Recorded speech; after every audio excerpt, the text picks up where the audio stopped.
Sup guys, welcome to the second part in the cross-site request forgery tutorial, and in this part I'm going to show you how to protect yourself against it.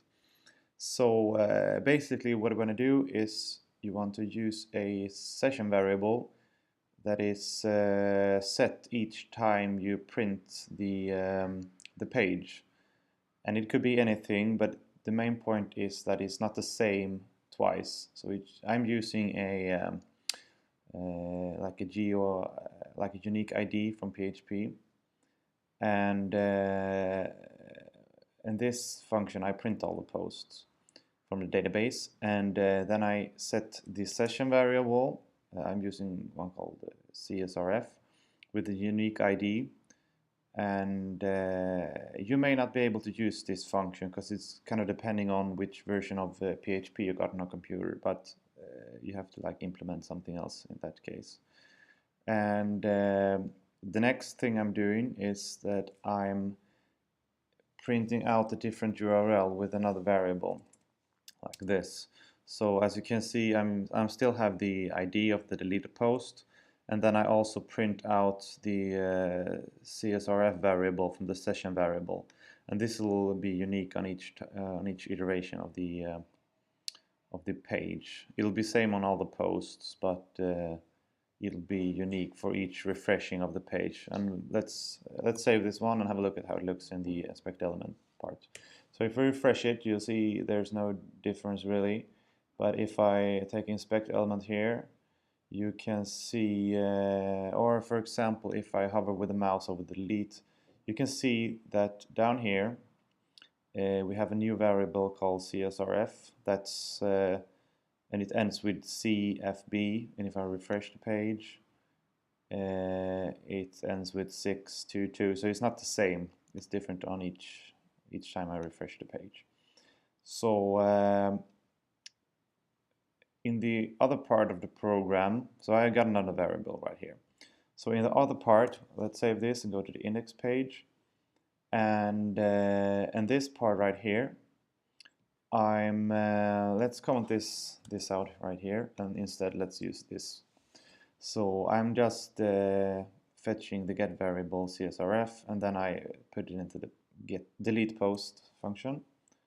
So in the delete post, it ends up here, and at this point I want to check if the CSRF is equal to the session of the CSRS that I set. Because if it is, that basically means that the post is coming from the web page and nowhere else. And if it doesn't, it'll end up here, and that is a post from outside the web page, and that might be a CSRF attack. So you can log the IP address or something here, so you get the feeling about what's going on. So let's try and make the same thing as we did in the previous tutorial with deleting a post. And at this point we shouldn't be able to delete the post. So let's refresh the web page, and let's create another malicious email.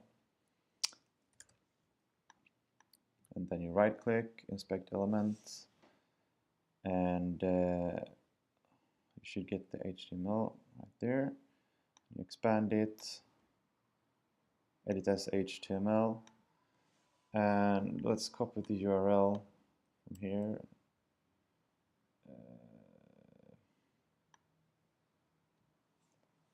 Create an image tag, and then we want to set the delete variable to the ID of the post, which is 65. And I'm not going to bother with the, well, anyway, let's use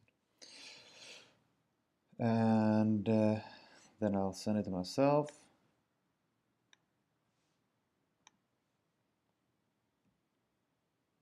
And let's see if so I'm open the mail, and the URL should be fetched, and let's see if the post is still there. And as you can see, the post is still there.